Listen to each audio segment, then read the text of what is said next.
Bacana nessas nossas palestras ter as pessoas que vêm agregando não só o conhecimento técnico, mas o conhecimento de vida também, de como é que lida com todos esses desafios de carreira, de vida pessoal e profissional. Então ele tem uma série de lugares aí de setor de atuação da Vetor, né, que eu acho que é a empresa dele, né, junto com mais várias outras. E eu estou mais curiosa para ouvir o que ele vai contar da história dele dentro desse assunto técnico, né, que não é bem típico nosso aqui das palestras. E aproveitar para convidar vocês, na semana que vem vai ter uma palestra sobre escolhas e tomadas de decisão. Na verdade não vai ser uma palestra, vai ser um workshop que eu vou estar, um mini workshop que eu vou estar focalizando. Na outra semana não tem palestra, porque é quinta-feira santa, não pode.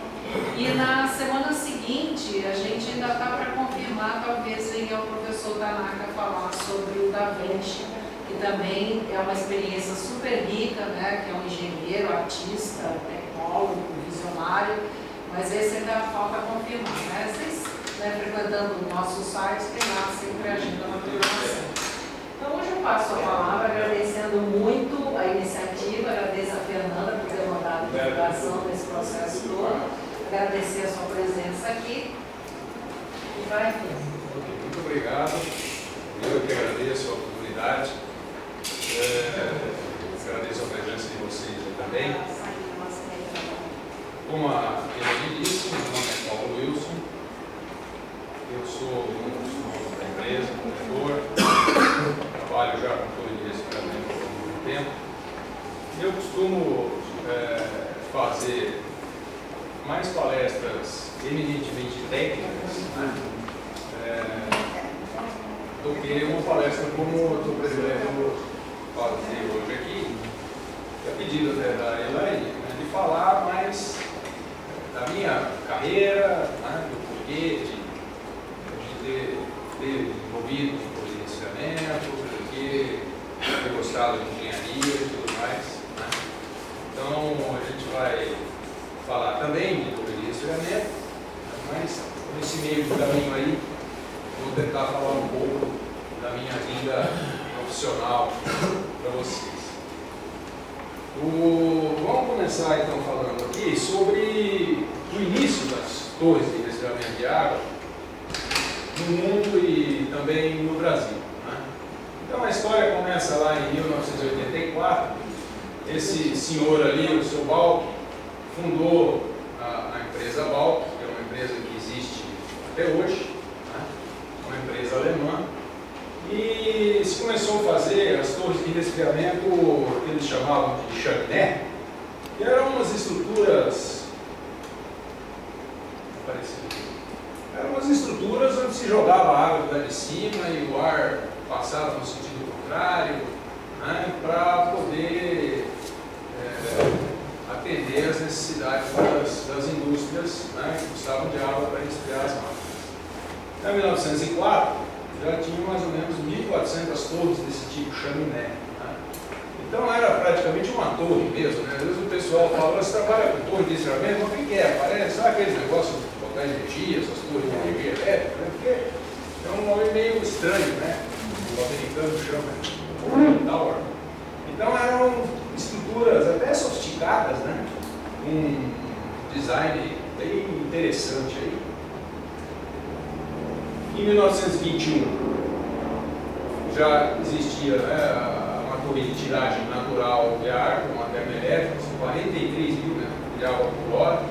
Então era esse tipo de torre, né, onde você tinha um efeito chaminé mesmo para fazer a movimentação do ar aí dentro da estrutura. Em 1922, depois em 24, o Martin e o Smiley aqui juntaram os nomes. Eles tinham fundado uma empresa em 1922 e depois em 1924 eles juntaram o Mar e o Ley e criaram uma empresa chamada Marley, que existe até hoje, que pode ser considerada o maior fabricante de torre de resfriamento no mundo hoje. Tanto a Marley como a própria Balk, hoje elas fazem parte de um grupo de investidores, chamado SPX, que tem uma série de empresas de torres de resfriamento pelo mundo todo. É o maior grupo que conglomerado fabricante de torres, sendo que a Marley é a maior empresa de todas hoje no mundo, como fabricante em termos de linha de produtos, em termos de desenvolvimento, pesquisa e tal, né? E aqui aparece o primeiro spray pond feito pela Marley, que eram equipamentos que foram muito utilizados, que nada mais era do que uma piscina, né? Um sistema de distribuição através de tubos e bicos pulverizadores, que jogavam a água para cima e através do vento você conseguia o resfriamento. Aqui no Brasil ainda se usa, em usinas de açúcar, ainda algumas usinas ainda têm spray ponds até hoje, né? Porque se tem águas muito contaminadas e tal, então se usa, mas já se está desenvolvendo, já temos várias torres instaladas com capacidade para trabalhar com essas águas mais contaminadas. Em 1926 já se começou a aperfeiçoar essas torres, né? Mudando materiais de construção, as formas construtivas e tal. Então você vê aqui uma torre, né, que tem uma estrutura já mais hiperbólica, umas torres com estrutura de concreto e tal, né? Então uma estrutura de concreto, uma estrutura de madeira e uma torre hiperbólica com estrutura de aço revestida com madeira, tá?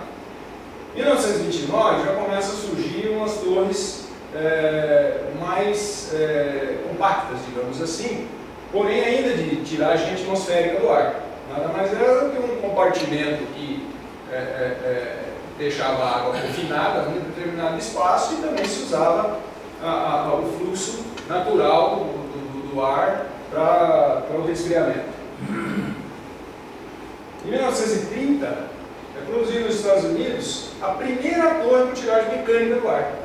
Então veja que o formato é mais ou menos similar àqueles anteriormente desenvolvidos e já tinha um ventiladorzinho aqui, né, assoprando o ar ali para dentro, forçando o ar para usar a ideia. Em 1931 começam a surgir as torres de tiragem natural do ar com formato hiperbólico, tá, que também é o efeito chaminé para fazer a movimentação do ar. Em 1938, a Marley patenteou esse tipo de torre, que era chamado double flow. Você tem já aqui nesse caso, duas células com dois ventiladores induzindo o ar a passar e entrar pelas venezianas e passar por dentro de uma região onde vai haver a troca de calor, né? Então eles patentearam isso aqui como double flow. Já em 1940, as torres hiperbólicas começaram a crescer assustadoramente, né? Então você tem torres aqui de até 200 metros de altura, com 100, 120, 150 metros de diâmetro na base, né? São torres muito utilizadas em grandes termoelétricas, justamente porque elas não consomem energia, né? O resfriamento é um equipamento que consome muita energia para jogar energia fora, né?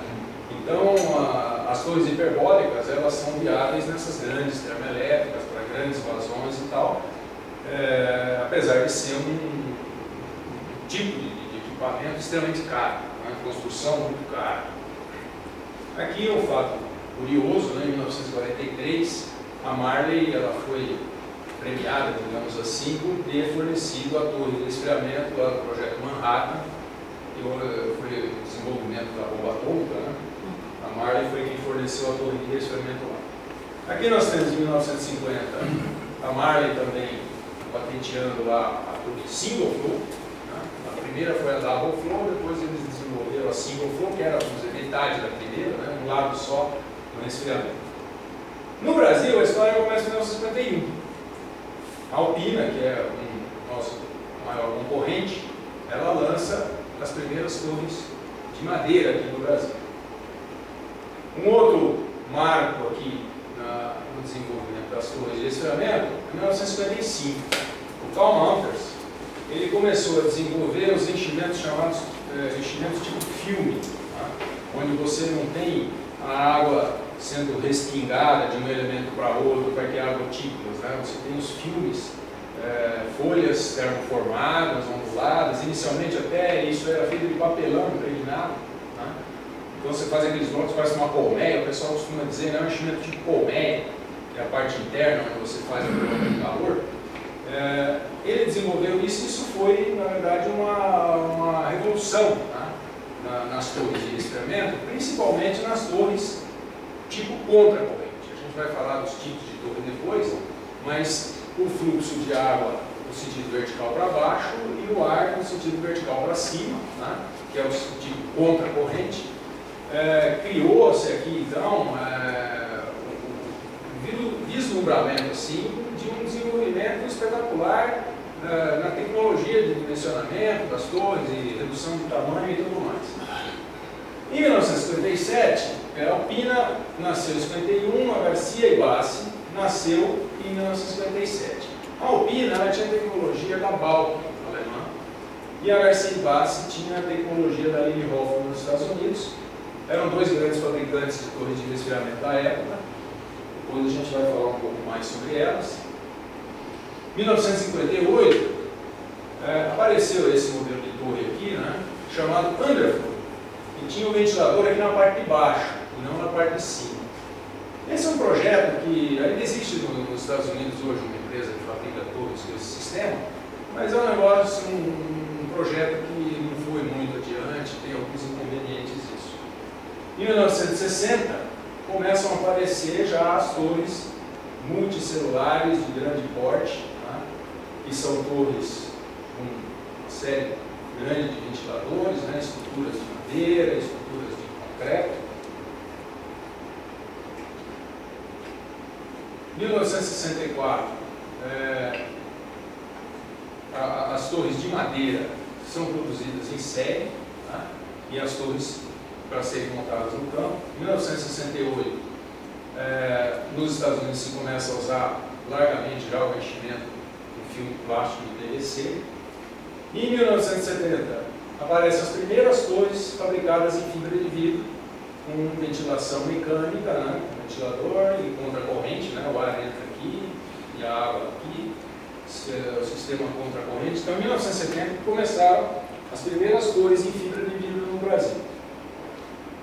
Em 71, começam a aparecer as torres mistas, né, que são as torres que tem uma parte do enchimento interno é um trocador de calor e a outra parte é o enchimento convencional, aberto, né, que tem a função também, como diz ali, né, de reduzir a névoa que se torna visível nas torres, né.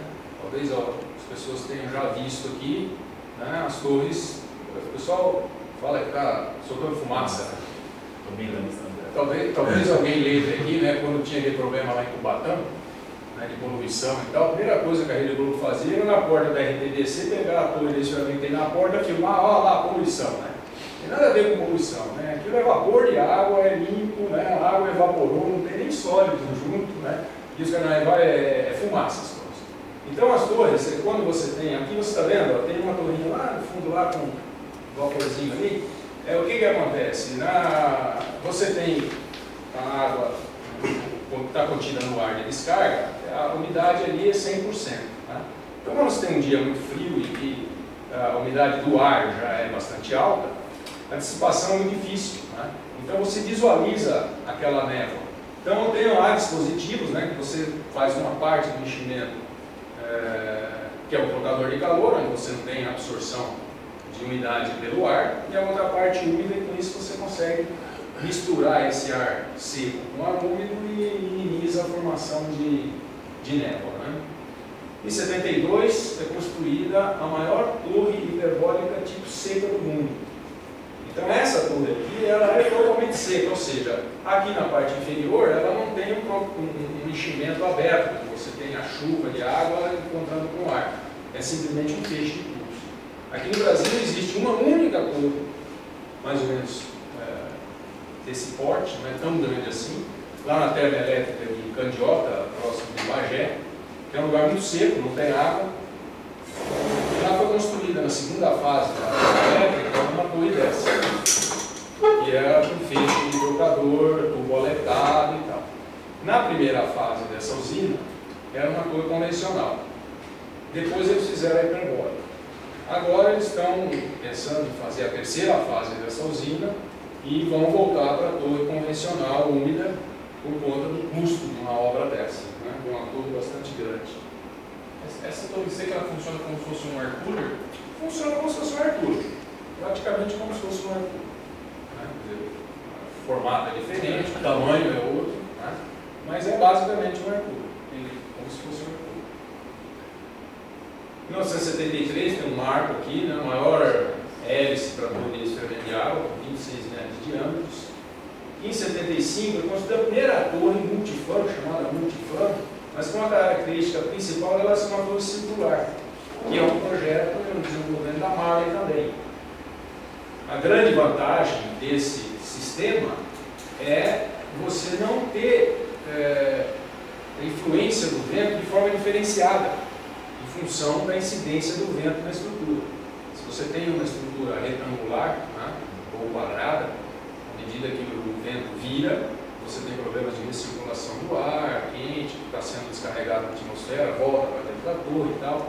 Aqui isso é minimizado, porque obviamente, né, sendo circular, qualquer lado é lado. Né?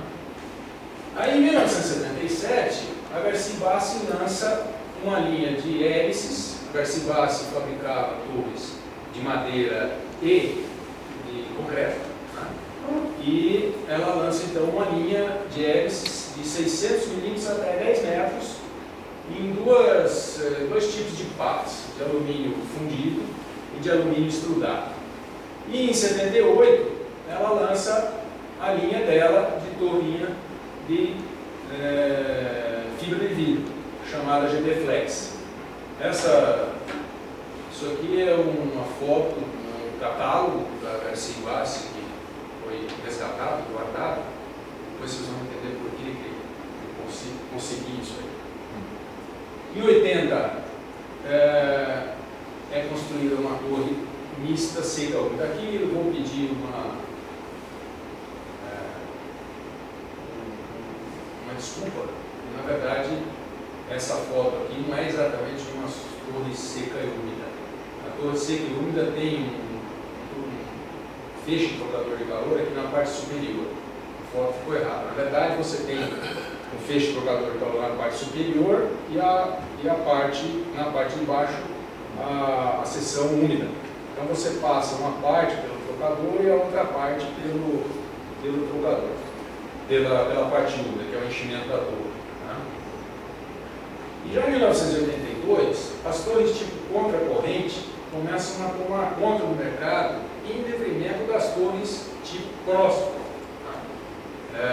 As torres contracorrente são mais eficientes, os enchimentos começaram a sofrer já uma modificação, principalmente os enchimentos tipo filme. Lá atrás, quando o Mantras desenvolveu os enchimentos tipo filme, eles começaram com um canalzinho de 12 milímetros por onde passava a água. Né? E eram enchimentos assim, se tinha uma folha com canais cruzados, né?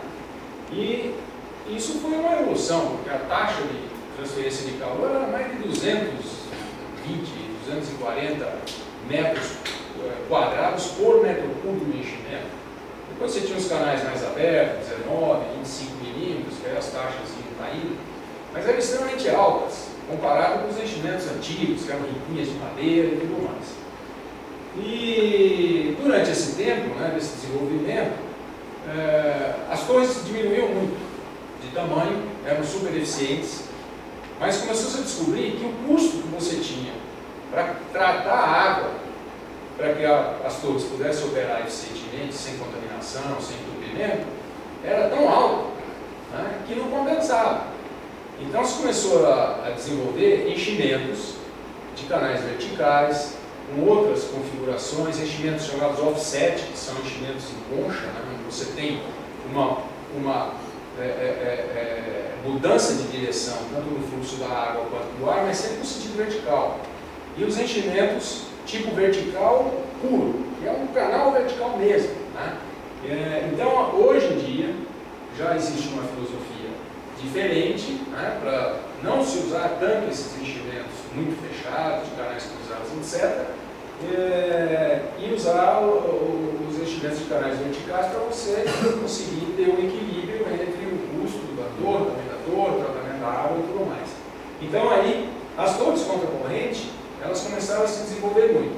Elas eram mais usadas originalmente na Europa. Os Estados Unidos tinham uma tendência, uma filosofia, usaram todos o crossflow. A grande maioria das torres eram crossflow, inclusive as pequenininhas.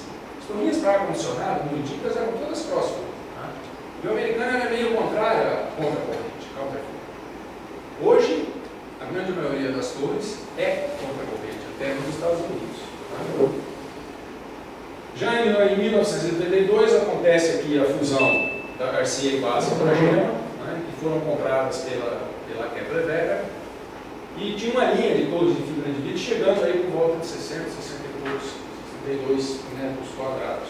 Isso em 1982. Em 84, eu, que era funcionário tanto da Garcia e Bassa, que apareceu ali atrás quanto da Gema, me desliguei da empresa, as empresas se juntaram, feito todo um trabalho lá na época de unir as duas tecnologias, porque a Gema tinha a tecnologia Marley, a Garcia e Bassa tinha a tecnologia Leni Hoffman, as duas empresas se fundiram, então foi aquela história de você pegar o que era bom de um e bom de outro, juntar tudo e pegar o que era ruim e jogar fora. Mas aí, depois de um tempo, depois dessa união aí, eu fiquei 2 anos lá, saí e criei a Vetor, que tinha esse logotipo aqui na época, para começar a fazer recapacitação de torres, manutenção, reforma, reconstrução, consultoria, teste de performance. A minha ideia inicial, quando eu criei a empresa, não era ser fabricante de torres, era só fazer consultoria e etc. Mas isso também durou 6 meses ou 8 meses inicialmente, porque quando você tinha uma reforma para fazer, a ideia era ir lá, identifica, faz o projeto, faz a lista de material e fala, olha, você é o dono da empresa, você tem um departamento de compras aí, você compra isso tudo, depois eu venho aqui e supervisiono a montagem para você. Na hora que o cara pegava a lista de material do motor de inicialmente, o cara falou, pô, eu não tenho um cara aqui para comprar prego, parafuso, arruela, madeira, bico, ventilador. Isso é uma árvore de Natal, não quero, não faço, não tem jeito, você tem que fazer tudo. Então, a minha consultoria, para começar, já era mal vista, porque consultor no Brasil já tem fama de picareta, principalmente naquela época. E aí, o negócio então foi mudar o esquema e virar. A empresa, na verdade, começou como consultoria em projetos. Depois ela virou comércio e serviços, justamente porque eu fui obrigado a começar a comercializar as coisas. Então eu comprava de terceiros, mandava fabricar, etc. E depois fornecia e montava. Isso em 1984, eu comecei assim.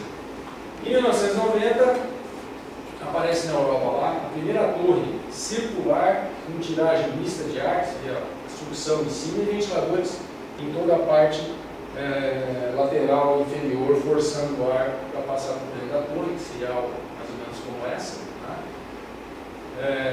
Essa é uma torre seca e úmida.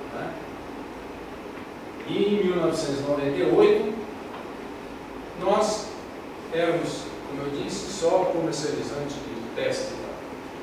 Aquela empresa que tinha sido a junção da Garcia e Bassa com a Gema, comprada pela Kepler Weber, ela foi também vendida, foi mudando de dono, etc. E tal, e em 1997 para 98 ela faliu. Era a empresa que eu tinha trabalhado há muitos anos. E aí, com um outro sócio, nós resolvemos então começar a fabricar as torres, por conta dessa empresa ter saído do mercado. Então foi criada uma outra empresa chamada VTR, Vetor Equipamentos Industriais, para fabricar as torres. Isso em 98. De 98 até 2004, nós industrializávamos as torres numa cooperativa, fabricávamos tudo lá.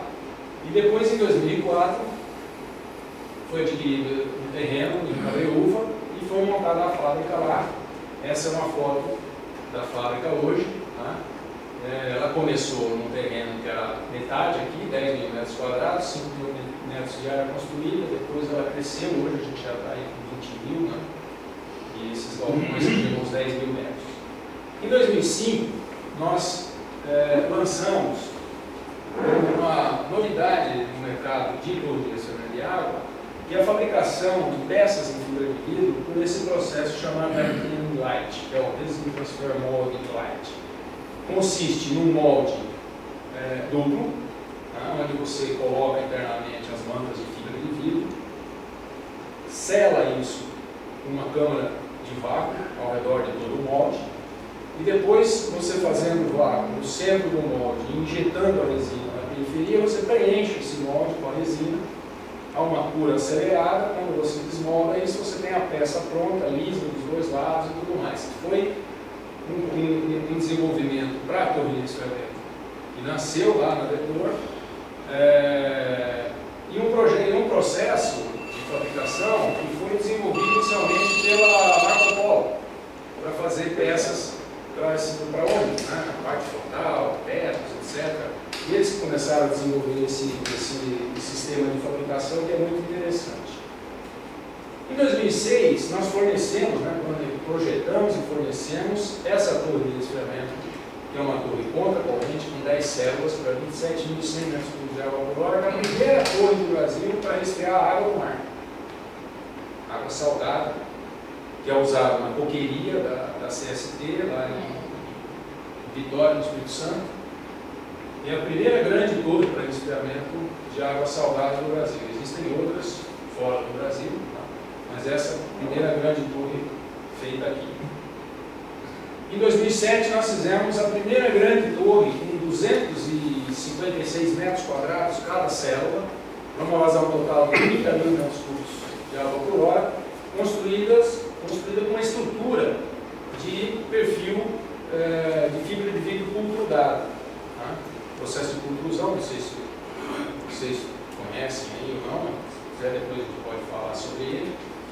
E são torres hoje muito utilizadas, não só no Brasil, no mundo todo, dependendo da madeira. Apesar que até hoje, por incrível que pareça, se produz torres de madeira nos Estados Unidos. De madeira de florestas renováveis lá, que eles têm uma madeira lá interessante para fazer isso, que a gente não tem aqui no Brasil. Pode até falar um pouco sobre isso depois para vocês conhecerem. Em 2008, nós chegamos com umas torres chamadas autoportantes, que são torres, essa que parece essa moreninha, como apareceu na foto lá, até 210 metros quadrados cada célula e motores até 250 cavalos. Isso, quando a gente começou, vocês viram lá atrás que as torres maiores que tinham naquela época, quando a gente iniciou, a gente adquiriu todo o acervo de ferramental e tudo no leilão, depois da falência lá da junção da Garcibassi com a Gema, a maior torre que tinha 60 metros quadrados. Hoje nós fazemos torre até 210 metros quadrados com essa configuração. Então foi um crescimento bastante significativo da linha nossa. Aí, em 2009, a Vetor adquiriu uma sede nova, própria, na parte da Bela Vista, e aqui a foto, que ela já tinha aparecido lá, mas já aqui era a ampliação da fábrica. A gente estava com 10 mil metros, fomos para 20 mil. E em 2010, lá na VTR, a gente resolveu não terceirizar a produção dos enchimentos.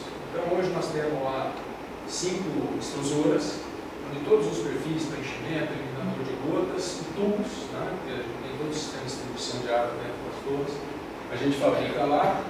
E estamos fabricando tudo também para venda para o mercado, já que estamos produzindo, fazendo os estudos lá também.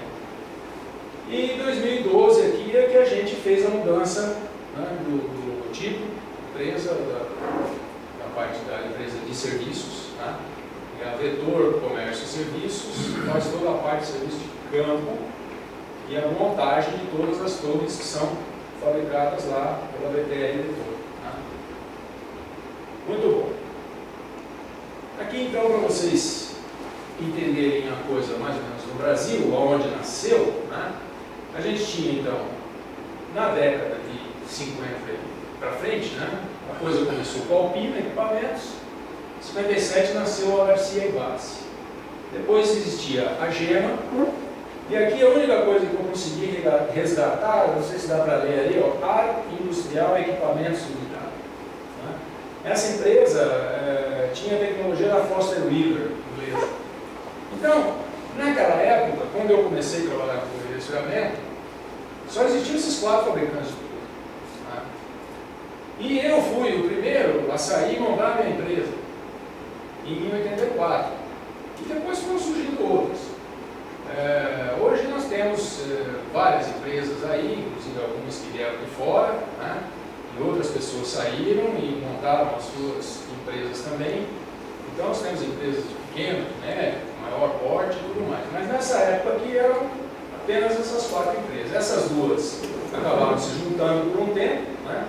A área industrial, é interessante falar isso aqui também, né? Daqui uns dias alguém aí vai querer ser empresário, eu digo que tudo é resfriamento, mas um dos grandes problemas que a gente tem hoje é justamente a sucessão.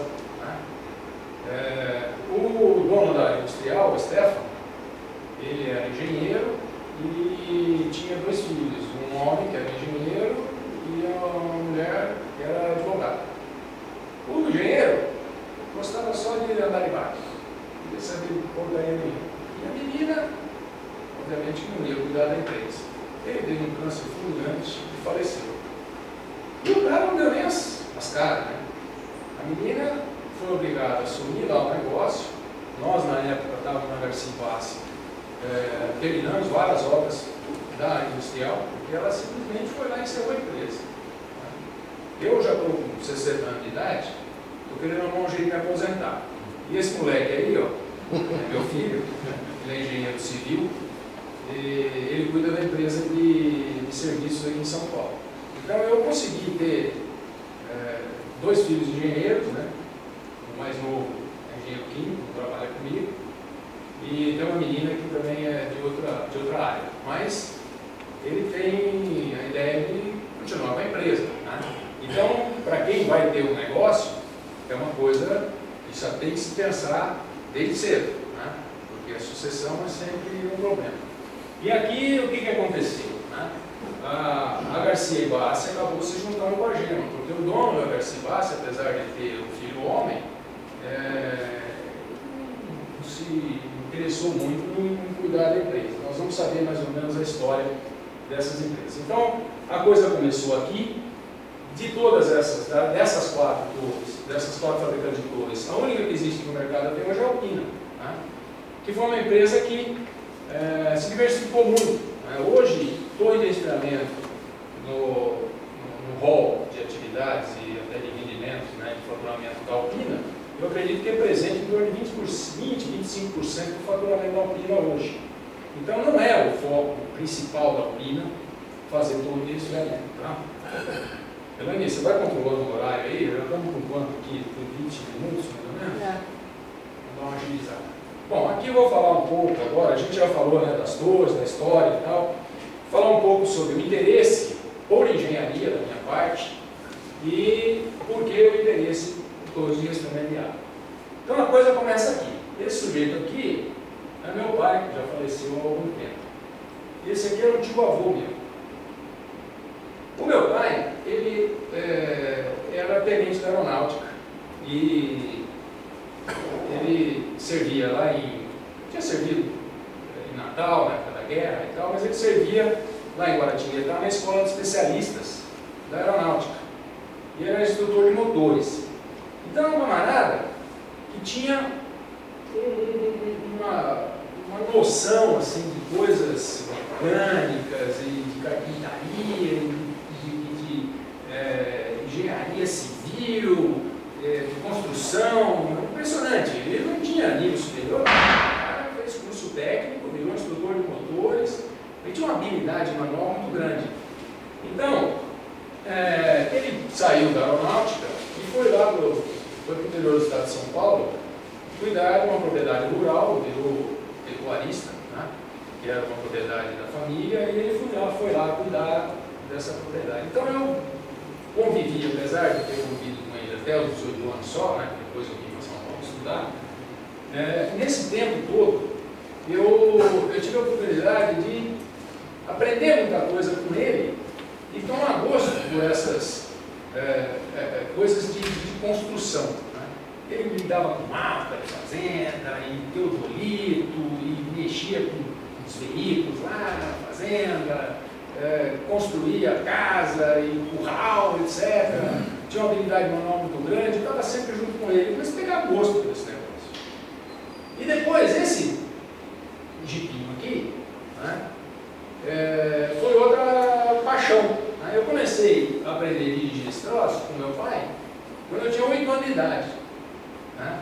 Ele me botava para dirigir isso aqui, foi me ensinando e tal. E eu ficava entusiasmado com uma maquininha, né? Que foi um sucesso violento na época da Segunda Guerra Mundial e depois virou um veículo civil. Né? Que era uma maquininha extremamente simples. O meu pai arrumava esse troço aí, desmontava, montava, mexia com esse negócio. E eu peguei um gosto muito grande por automóvel já nessa época. E lá na fazenda era trator, era caminhão, diabo, máquina agrícola, eu estava sempre envolvido com isso. E isso começou a me despertar o interesse por automóvel, na verdade. Né? E esse outro sujeito aqui, que era o tio avô meu, era um cara muito empreendedor. Ele teve empresa de gravação, de disco, diabo e tal. E ele vivia, até depois de adulto, ele vivia me incentivando a ter as minhas próprias coisas, correr atrás, porque ele era um cara muito empreendedor. E isso foi meio que entrando na minha cabeça. Depois, olha, esse sujeito aqui, né, era o Garcia, do Garcia Bassi, que era meu tio.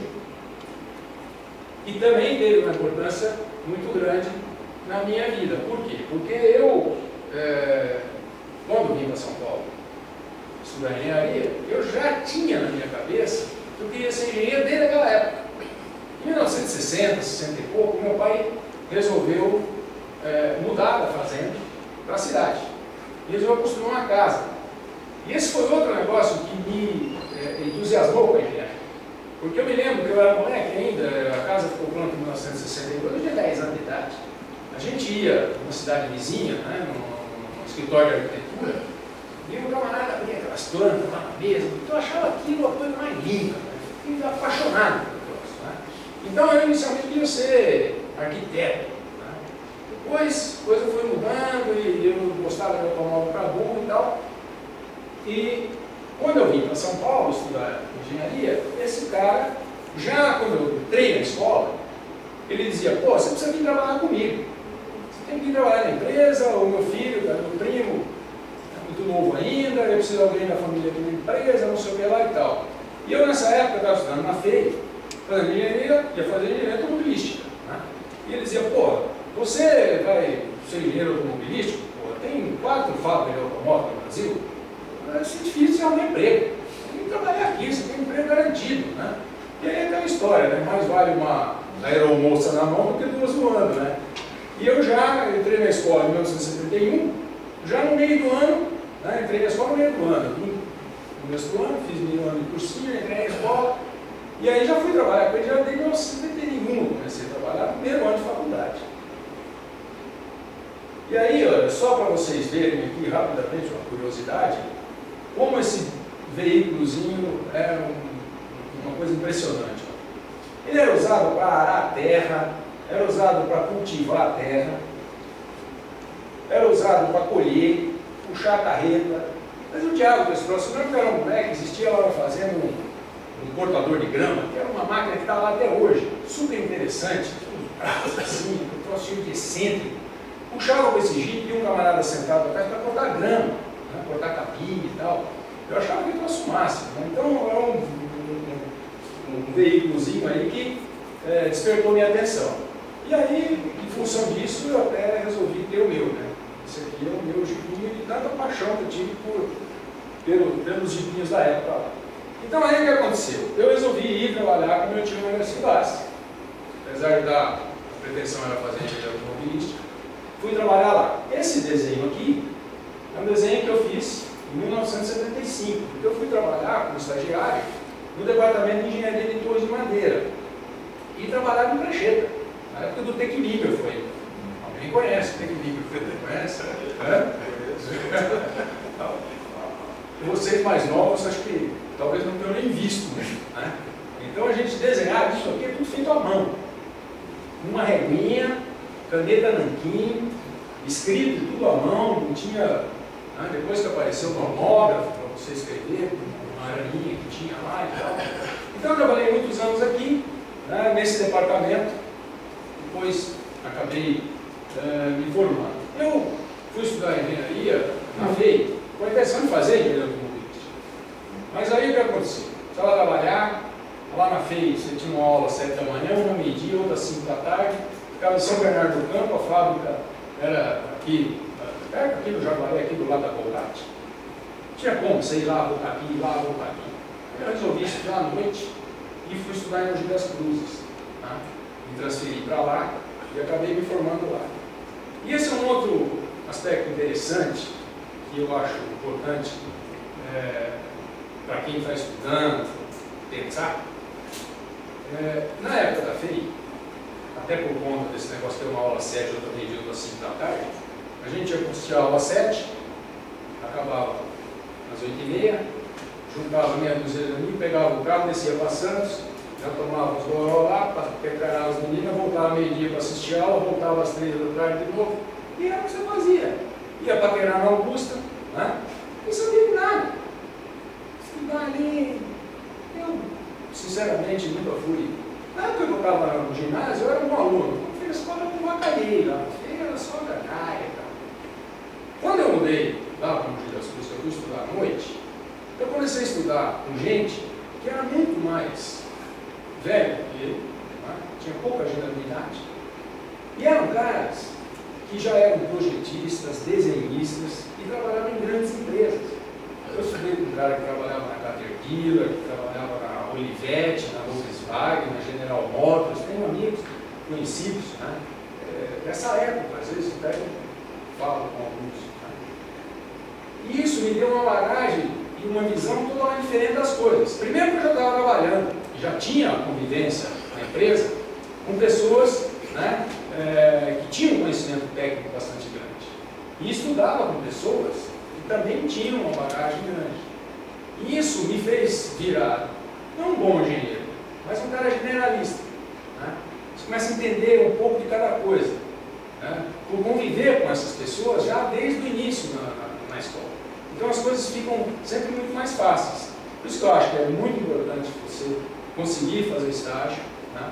Quem estuda durante o dia e faz escola em período integral, é mais difícil. Mas isso para mim foi uma experiência muito importante. Se você me mandar fazer o cálculo da vida, eu vou me virar, vou lá fácil. Mas não é um negócio que eu... Né? Eu sou especializado na parte termodinâmica, no dimensionamento aí das torres, mas hoje eu tenho na empresa lá uns caras que são cabeça, que só estão sentados atrás da mesa para fazer isso. Então você tem sempre que ter as pessoas para fazer cada uma a sua especialidade, digamos assim. Estou dizendo que todo mundo tem que ser o meu filho, né? Porque você tem que ter os caras crânicos que conhecem a teoria e tem que acabar fazendo os cálculos. Mas é uma coisa para se pensar, né? Trabalhar com torre de resfriamento é muito interessante.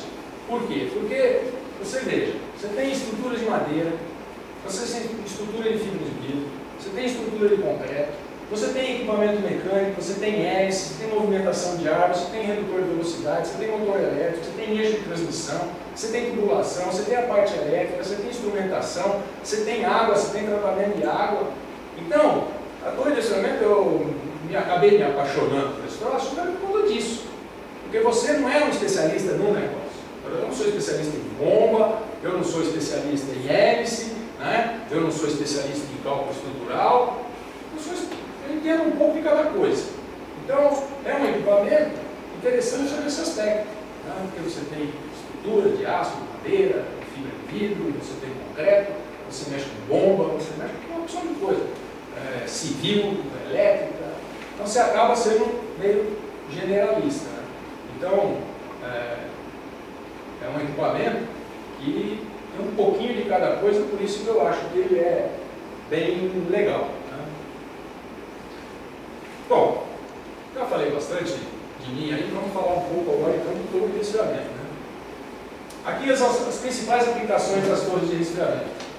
Tem algumas fotos de algumas torres que estão instaladas nessas unidades aí, nessas aplicações, né? Açúcar e álcool, né? Açúcar e etanol, siderurgia, química e petroquímica, indústria alimentícia, ar-condicionado, automobilística, farmacêutica, papel e celulose, geração de energia, hoje está muito na moda, né? As cogerações de energia, gases industriais, e algumas outras, indústria de plástico, né? Usa também, algumas outras menos, digamos, importantes, até em termos, vamos dizer, de tamanho, né? Hoje, tudo que gera calor tem que ser resfriado, né? Então não tem jeito, todo processo industrial que gera calor tem que ter uma torre de resfriamento. Antigamente o que o pessoal fazia? Pegava água do rio, resfriava e jogava água no rio de novo. Se você for olhar a grande parte, por exemplo, de usina de açúcar e álcool, está sempre na beira do rio, ou numa lagoa enorme. Pega a água e joga lá. Depois, quando começou essa questão ambiental, a primeira providência que se tomou foi que, olha, tudo bem, você quer pegar a água do rio ali, vai devolver ela quente lá embaixo? Não, você joga quente aqui em cima. Então, se você polui, você vai comer do prato que você cuspiu aqui, né? E aí, então, que essa aplicação, né, açúcar e álcool, começou a utilizar a torre de resfriamento, porque não tinha como. As outras indústrias acabaram que faziam muito a mesma coisa, tinham postos artesianos e tal. Então, tudo que gera calor tem que ter uma torre de resfriamento. O único segmento que mudou bastante foi de ar-condicionado. Hoje, a grande parte dessas instalações são instalações a ar, né? Então, diminuiu muito. Só grandes instalações, em shopping centers, etc., grandes hotéis é que usam ainda torres de resfriamento. Vamos falar dos tipos de torres. Então, as torres com tiragem natural do ar. Aquele sisteminha lá, né, onde você tem o ar correndo aí, o vento, etc. e tal, a água só é pulverizada ali. E as grandes torres hiperbólicas, né, onde você tem aí o efeito chaminé. O ar entra aqui na parte inferior, né, e por diferença de pressão, o ar acaba subindo e a convecção ali faz o ar se movimentar aí por dentro. Depois as torres com tiragem mecânica induzida do ar, ou seja, o ventilador fica na parte superior da torre, o ar entra na parte inferior, vai passar pelo enchimento, que é essa região, aqui você tem a distribuição de água, o que a gente chama de eliminador de gotas, para evitar que o ar arraste a água lá para fora, e a água então desce no sentido vertical e o ar sobe. Então é uma torre de tiragem mecânica em fluxo contra a corrente, né? A água desce e o ar sobe. Aqui tem uma foto de uma instalação nossa que é exatamente esse tipo de torre. O ventilador fica em cima e as aberturas de ar estão aqui embaixo. Aí você tem as torres também de tiragem mecânica induzida, porém as torres de corrente cruzada dupla, né? A double cross flow, e a torre de corrente cruzada simples. Então, nesse tipo de torre, você tem um enchimento nas duas laterais, em toda a altura, o ar entra horizontalmente, por isso é cross flow, e aí o ar sai lá na parte superior. A single flow é uma torre que só tem metade do enchimento, né? E são utilizadas em menor escala, em algumas instalações, você tem problema de direção de vento, ou de espaço, etc., que se usa uma torre daquele tipo. Mas, de qualquer forma, essas torres cross-flow hoje são bem pouco utilizadas. Oi, por favor, né? Aquela outra torre, onde está a dispersão da água? Na cross-flow, aqui em cima. Ó. Aqui você tem um tubo, aqui tem uma bacia de água, cheia de furinhos e bicos, são biquinhos, né, que a água vai por gravidade ali, tem um pratinho, a água bate no pratinho e esparrama. Então, nessa parte aqui, ó, é cheio de furinho aqui, é uma baciazinha, né, cheia de furinho. Vamos ver se aqui dá para você ver, ó. Tá vendo a tubulação aqui nessa torre? Ela sobe aqui, ó. Então aqui nessa parte superior é um tanque cheio de furinho. Você tem uma diferença de pressão com uma vazão maior no começo da tubulação e menor no final? Essa torre especificamente é onde está com esse tipo de problema. Porque essa torre ela foi construída inicialmente, essa foto é uma foto antiga, ela já tem mais 2 células para cá. Aqui você tinha 6, ela está com 8. Então o que acontece? Foram construídas essas 4, a tubulação entra lá e vem até aqui. Ó. Quando construiu essas 2, o cliente quis botar essa tubulação aqui e emendar na outra lá. Então você tem 2 fluxos assim. Né? Aí construiu mais uma célula aqui, mais 2 aqui, subiu a tubulação por aqui, veio para o lado de cá e emendou aqui em cima de novo. Isso não vai estar um salseiro lá, mas a empresa de engenharia que cuidou da parte hidráulica quis fazer o negócio desse jeito e hoje o cara não consegue distribuir direito. Né? Mas normalmente, quando você tem uma torre que tem uma tubulação única, você, a cada célula, você vai reduzindo o diâmetro e você tem uma válvula. Em cada célula aqui, você tem uma válvula e aí você regula o fluxo, né, e mantém todas as bacias com uma distribuição homogênea. Né? Assim que se faz. As torres de tiragem mecânica também, mas de tiragem forçada do ar, ou seja, o ventilador fica na lateral. Esse desenho aqui tem um ventiladorzinho centrífugo. Aqui é uma torre de verdade, ó, onde você tem um ventilador axial, ele assopra o ar aqui dentro e a água entra lá do outro lado, né, e cai lá. Então essa é uma torre de tiragem mecânica forçada, se você assopra o ar para dentro da torre. Né? Os fundamentos aqui. Por que uma torre de resfriamento resfria água? Todo mundo já deu um mergulhão lá na piscina ou no mar, a hora que saiu, está frio, né? Entrei na água, estava frio, agora está frio. O que aconteceu? A água está no corpo, quando você está correndo, você transpira, o que acontece? Começa a evaporar a água. E toda vez que ocorre evaporação, abaixa a temperatura. Então o desenho ali mostra exatamente isso. O bonitão estava lá cortando grama, suou, veio lá tomar um suquinho, sentou na frente do ventilador, baixou a temperatura. A torre de resfriamento ela funciona exatamente assim. Ela evapora uma parte da água, né? Então aqui a representação. A gotinha de água que está, né, a água que está ou escorrendo nas paredes do filme, ou nos enchimentos de splash, como a gente chama, que são riquinhas de madeira, onde a água vai batendo e pulando, batendo e pulando, batendo e pulando. A água, o ar troca calor na água, com a água, em contato direto. Então você tem aqui os tipos de troca aqui, por radiação, na superfície da gota, que é uma parcela minúscula, desprezível. Condução e convecção chega até 30%, pode chegar até 30%, mas o principal é a parcela da evaporação, que é de 70% a 75% do resfriamento é por evaporação. Então, a torre de resfriamento de água, para baixar a temperatura, tem que evaporar uma parcela da água que tem que ser reposta.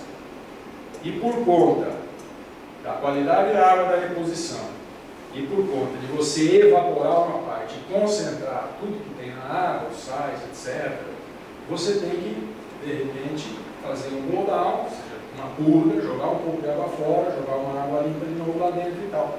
Por tudo por conta da evaporação. Hoje eu tive uma reunião, um projeto que está vendo aí, e uma das preocupações do cara é justamente essa. Pô, é água demais, cara. A evaporação ela varia em função do ΔT e tal, tem as variáveis lá. E isso gira aí, pode chegar até 3%, 4% da vazão circulante, dependendo do ΔT que você tem na torre. Né? Então, você pega uma torre aí de 11 mil, 10 mil metros cúbicos de água por hora, você tem que achar 400 metros cúbicos de água por hora para repor, porque isso está indo para a atmosfera. Então, tem lugar que é muito seco, que é complicado. Né? Os termos operacionais relacionados às torres de resfriamento, e que são os dados que você vai usar também para fazer o dimensionamento térmico de uma vazão de água, a temperatura da água quente, ou seja, a temperatura que está saindo do processo e vai entrar lá na torre, a temperatura de água fria, que é a que você deseja para retornar para o processo, tá? A temperatura de bulbo úmido do ar afluente, ou seja, o ar que está entrando efetivamente na torre. Não adianta você querer colocar uma torre aqui do lado de uma fonte de calor e medir o bulbo úmido lá. Então, o bulbo, a temperatura do ar que vai efetivamente entrar dentro da torre. Tá? E a altitude, que também é extremamente importante, né? Porque à medida que você se eleva acima do nível do mar, as pressões de vaporização, etc., da água vão se alterando e você vai tendo diferentes comportamentos para o resfriamento. Então você tem o quê? Água quente, água fria e bulbo úmido do ar. A diferença entre água quente e água fria é o que a gente chama de range ou ΔT, e a diferença entre a água fria e o bulbo úmido é o que a gente chama de aproximação. Teoricamente, você conseguiria resfriar a água numa torre até a temperatura do bulbo úmido. Só que, à medida que você começa a diminuir a aproximação, as torres começam a crescer de tamanho exponencialmente, até o infinito. Você nunca consegue. Então, o normal é você dimensionar as torres menos com 3 graus acima. E uma das grandes vantagens da torre de resfriamento é justamente o fato dela trabalhar com a temperatura de bulbo úmido do ar. Diferentemente do que você falou do air cooler, que trabalha com a temperatura de bulbo seco. Tá? Por quê? Porque você tem um elemento de transição, né, de transferência de calor, que são os tubos. Então o ar que está passando ali é a temperatura de bulbo seco que vai ser sentida e não a de bulbo úmido. Então o que acontece? A temperatura de bulbo úmido ela vai ser igual a de bulbo seco quando a umidade relativa do ar for 100%. Toda vez que a umidade relativa for abaixo de 100%, a temperatura de bulbo úmido é menor do que a de bulbo seco. Então, às vezes, você tem, o camarada pede para dimensionar uma torre lá para Goiás. Pô, mas aqui faz 40 graus. Faz 40 graus. No dia que faz 40 graus, a umidade relativa é 20%. Está todo mundo aí em alerta. Né? Então, uma temperatura de 40 graus com umidade relativa de 20%, se olhar uma carta psicométrica, vai dar um bulbo úmido de 20 e pouco. Né? Então, essa é a grande vantagem da torre com relação aos air coolers. Né? Todo o processo que usa air cooler, as máquinas todas têm que trabalhar a temperaturas mais altas, porque elas vão receber temperaturas mais altas também, né? Em comparação com uma torre de resfriamento. Deixa eu fazer. Ninguém aproveita esse calor para você gerar a receita desse calor, cara? Por incrível que pareça, só joga fora, porque eu trabalhei em indústria. Você joga fora, caramba. É o que eu falei aqui, a torre de resfriamento gasta energia e joga energia fora. Né? Hoje, cara, eu fui numa reunião, o cara me fez exatamente essa pergunta. Pô, mas não dá para aproveitar esse troço? E você não é o primeiro e nem esse cara de hoje é o primeiro. Muitas pessoas já vão falar. Está existindo uma tecnologia aí de colocar na parte superior da torre. Eu tenho um concorrente aqui, ó. Os caras não devem estar ouvindo essas coisas. Deixa eu só voltar aqui, só para a gente ver. Está havendo uma tecnologia de fazer o que a gente chama de pleno da torre, que é essa área, tá? De fazer esse pleno mais alto e colocar um dispositivo aqui dentro que tem uma aeração em separado da aeração da torre e que vai trabalhar numa temperatura mais baixa e com isso o vapor que está saindo ali condensa e cai de novo na torre. Esse é o que está mais pintando aí ser alguma coisa interessante. Porque você conseguir captar, né, o vapor que sai aqui em cima e tentar condensar isso, teria um custo assustador, né? Mesmo porque qualquer coisa que você vai colocar ali para condensar esse vapor aí, você teria uma perda de carga muito grande, você teria que aumentar muito a potência dessas hélices para fazer esse ar passar lá e tal. Isso é um negócio que nunca ninguém pensou em fazer. Mas essa ideia de colocar aqui dentro um dispositivo que possa condensar esse vapor é interessante, não só do ponto de vista de você recuperar essa água, mas também de minimizar a quantidade de vapor que você está jogando na atmosfera e minimizar o problema da visualização da névoa. Né? Isso é um negócio que está pintando ser alguma coisa. Mas hoje eles até que aproveitam bem a energia, né? O que eles fazem mais é a cogeração. Assim, antigamente toda energia que você tinha na água, você pegava e jogava na torre para esfriar. Hoje em dia já chega menos energia na torre, né? Então eles aproveitam alguma coisa com cogeração. Geralmente vai para a torre é porque a energia fica muito baixa, né? Porque a disponibilidade de temperatura fica pequena, né? O que acontece é o seguinte, chega uma hora que não dá para você recuperar tanto calor dessa água quente. Né? Mas o que está fazendo hoje estamos falando na nanotecnologia, né? Principalmente indústria química, essas colunas de destilação, etc. Tem uns blocos feitos aí, eu vi um feito lá na China, Primeiro, eu não sei nem que material que é aquele negócio. Eu peguei um bloco na mão, assim, parece um tijolinho, leve, que parece que é feito de isopor, duro pra caramba, e você olha nele assim, ó, você não consegue enxergar nada. Você pega o troço, bota contra a luz, tem milhares de furinhos minúsculos dentro do troço. Uma área de troca de calor, de umidade de volume, é uma coisa absurda. Então, já tem, inclusive, um cliente meu aí, que recentemente colocou 3 torres lá. Ele falou para mim: Paulo, nós vamos fazer uma ampliação agora nessa fábrica, já vou usar essa tecnologia nova, não vou pôr torre. Eu vou conseguir usar as coisas que eu tenho sem aumentar. E depois eu tenho uma segunda fase de ampliação, aí vai ter jeito, eu vou ter que pôr mais uma torre. Mas hoje já está pensando em aproveitar muito o calor, você fazer, por exemplo, vapor com câmaras de baixa pressão, para você poder ferver água a temperatura mais baixa e não gastar tanta energia para elevar a água a 10 graus, para fazer vapor, etc. E tal, entendeu? Então, o que está fazendo é isso, né? Para poder minimizar os custos que são gerados por uma torre de resfriamento. Bom, vamos para frente.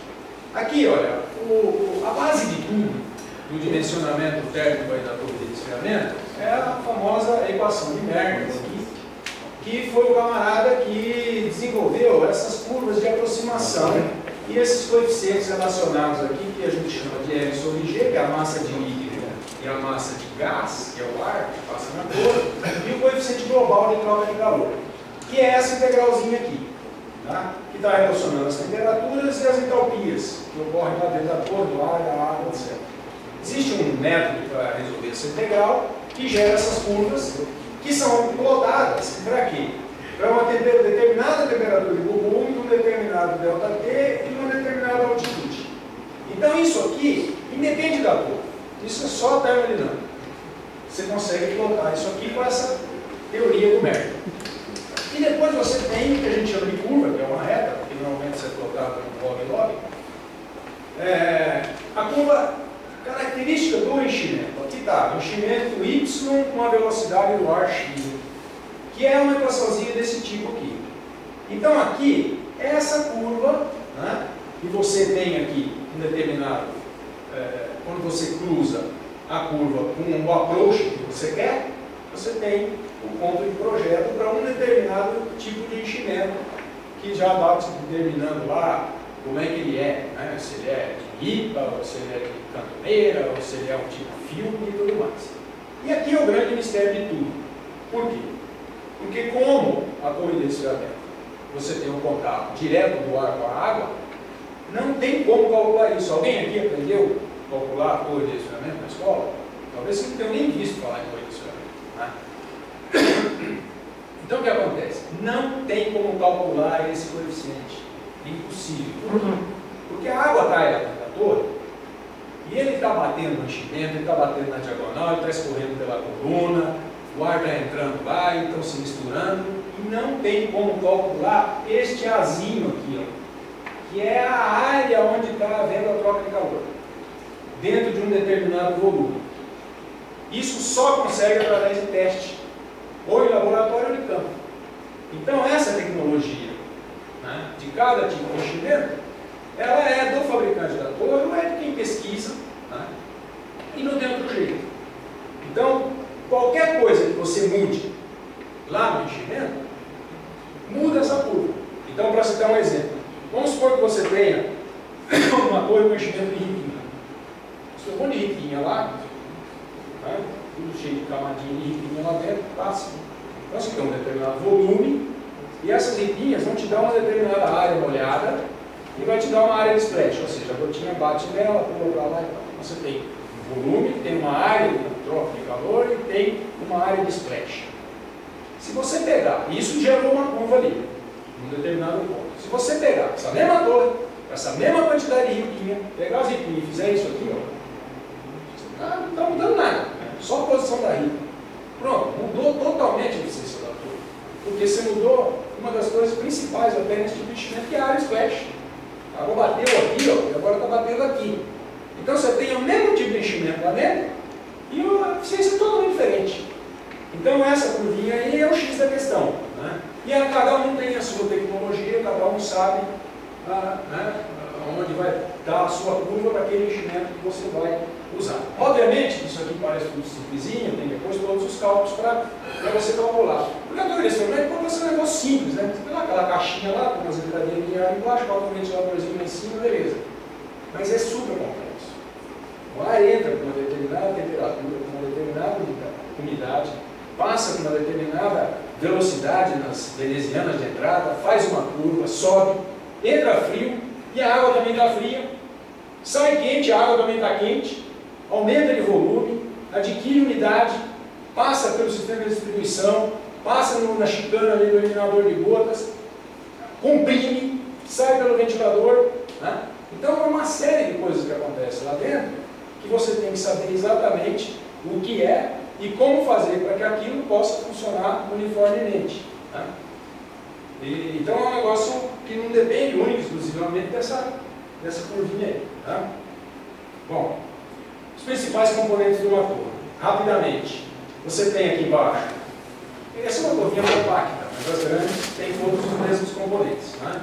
Você tem a bacia de água fria, normalmente você vai ter aqui um ponto para você conectar água de reposição, você vai ter que ter um ladrão, você vai ter que ter o dreno, e você vai ter que ter a conexão para você succionar a água e instalar uma bomba ali.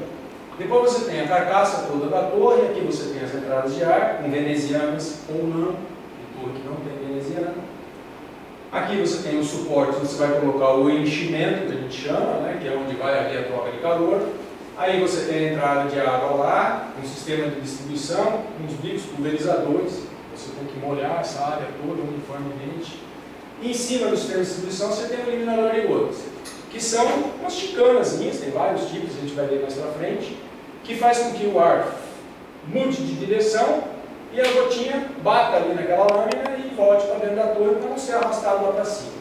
Aí você tem aqui o cone de transição, o cilindro onde está montada a hélice e o equipamento mecânico, que pode ser um sistema de transmissão aqui por polias e correias, com o motor do lado de lá, ou um conjunto aqui, moto-redutor, né, um redutor de velocidade e o motor e tal. Normalmente tem lá uma portinha de inspeção. Então, basicamente as coisas têm esses componentes aí. Tá? Você pode ter veneziana ou não? Ela trabalha como um filtro? Não. A veneziana, ela tem a função só de não deixar a água respingar para o lado de fora e prevenir contra a ação do vento, né? Porque se ela é toda aberta, você tem que fazer o que vai aparecer logo ali na frente, umas paredes defletoras, porque se for tudo aberto, isso tem uma incidência muito violenta de vento, com uma pressão que seja maior do que a pressão de sucção do ventilador, o ar passa direto e joga a água para fora do lado de lá e o ventilador não puxa o ar e você não tem fluxo por dentro da torre. Então, essas torrinhas menorzinhas, normalmente foi veneziana. Numa torre desse tamanho, o veneziana é caro demais, então a gente usa outro artifício que eu vou mostrar aí para frente. Então aqui, olha, vamos falar rápido dos materiais construtivos. As estruturas podem ser madeira, concreto, aço e fibra de vidro, que é a parte estrutural dela. O fechamento lateral, que é isso aqui, né? Que fecha a torre. Telha de fibrocimento, que já não se pode usar mais hoje em dia. Fibra de vidro, hoje é telha de fibra sintética, né? Fibra de vidro ou painéis de fibra de vidro. Então, quando a estrutura é totalmente de concreto como essa, é tudo de concreto. A bacia de água fria, que é essa parte inferior aqui, como a gente já viu lá atrás, né? Aquela parte lá de baixo, onde coleta a água resfriada, pode ser fibra de vidro ou concreto. Tá? Aqui a gente vê uma torre com bacia de concreto e as entradas de ar aqui, ó, poço de bombas, as bombas estão aqui, ó, tudo em concreto, a parte superior toda em fibra. Essa aqui você tem a bacia em concreto e o resto em fibra de vidro, inclusive as venezianinhas de entrada de ar, tá vendo? E essa aqui é uma torre que é tudo de fibra de vidro. A bacia de fibra, aqui é só uma laje para apoiar. A bacia de fibra, a entrada de ar em fibra e a parte de cima toda em fibra também. Tá? Os materiais construtivos da estrutura aqui, né? Então essa estrutura de perfil de fibra de vidro ultrudado, né? Que é um material que está muito em moda hoje e sendo usado largamente, que é fibra de vidro, só o processo que é contusão ao invés de ser extrusão. Né? Se vocês quiserem, a gente fala sobre isso. Essa é uma torre com estrutura de aço, a parte interna é aço, essa aqui é toda fibra de vidro. Fechamento lateral é parede divisória, e aquilo que você estava perguntando, quando tem e quando não tem a entrada a veneziana. Essa parede aqui, ó, ela fica na linha de centro da torre, debaixo do ventilador, num sentido longitudinal, justamente para que, se você tiver um vento muito forte, ele bate nessa parede sólida. Então você faz uma torre muito grande, botar aquele monte de veneziano lá, é chato de construir, complicado, caro e tal. Então você põe a parede longitudinal lá no meio e não põe a veneziana. As torres grandes normalmente são assim, não tem veneziana. Aqui você tem uma torre cross-flow, tá vendo? Ó? O fechamento aqui era de fibrocimento ainda. As venezianas dela, a foto não aparece muito bem, mas também de fibrocimento. A estrutura dessa torre de madeira, os difusores aqui são de fibra de vidro. Essa torre aqui é uma torre inteirinha em concreto. A única coisa que é de fibra de vidro são os dois difusores. E aqui nessas fotos aqui, você vê o fechamento lateral, né, e a parede divisória em fibra de vidro também. Os tipos de enchimento. Então você tem os enchimentos tipo splash, que são mais usados até em torres cross-flow do que em torres counter-flow. Né? Então você tem o que a gente chama de V-bar, que são as barrinhas perfuradas, onde a água então vai batendo nessas ripinhas aí, vão pingando de uma para outra e vão caindo. Aqui, olha, é uma barrinha retangular, tá? Também a água então bate de uma para outra. E o perfil triangular. Esse perfil aqui ele é apropriado para usar na contracorrente, tá? Porque o ar vai se passar no sentido vertical aqui, você tem esse formato triangular que facilita o fluxo do ar aqui, tá? Então, basicamente são perfis mais utilizados até em cross-flow, mas também podem ser usados em counter-flow. Os enchimentos tipo filme. Né? Então, é aquilo que eu estava explicando lá, que eu já falei no começo. Tá vendo? É uma folha de PVC de 0,25, 0,30 milímetros de espessura, que são termoformadas e que adquirem esse movimento, esse formato ondulado aí, né, plissado. E eles são de canais cruzados. Então, a lâmina tem um sentido, a lâmina seguinte no sentido contrário. Esses são os enchimentos que são mais suscetíveis ao entupimento, né? Justamente por quê? Porque a velocidade da água é muito baixa ao longo desse enchimento. Então, isso favorece muito ao entupimento. E depois você tem outros, os enchimentos já com canais maiores, né? E de canais verticais. Então, você olha, você vê o buraco lá embaixo, a água escorre pela parede. E hoje o enchimento que está sendo muito usado é o que a gente chama de grade, ou a gente chama de trickle grid, isso aqui, que é uma gradinha de polipropileno injetada, que tem um formato parecido com esse, mas ela é toda abertinha, tá vendo? Então isso favorece a possibilidade de você lavar esse enchimento, se for o caso. Você não consegue fazer nesse aqui, por exemplo. Né? Se sujou lá no miolo, você não lava. Esse aqui você consegue lavar. Então os materiais são normalmente PVC e esses aqui são feitos de polipropileno injetado. Esses que não é possível de lavar, ele causa depois de um tempo, ele gera uma borra, alguma coisa lá? Algum acúmulo de... O maior problema dos enchimentos é a formação de alga, de micro-organismos, colônias de micro-organismos. Né? A alga acontece também, mas o problema maior é micro-organismos.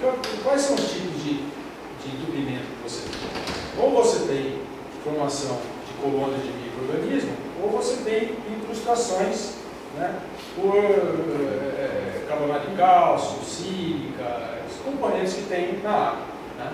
Só que, nesse tipo de enchimento, até você conseguir fazer com que esses sólidos se aglutinem nas paredes do enchimento e vão criando camada suficiente para pesar isso e derrubar esse enchimento, demora muito. Obviamente que se você tem uma incrustação, uma camada qualquer de material que está sendo depositado nessa superfície, vai acabar afetando a eficiência da torre.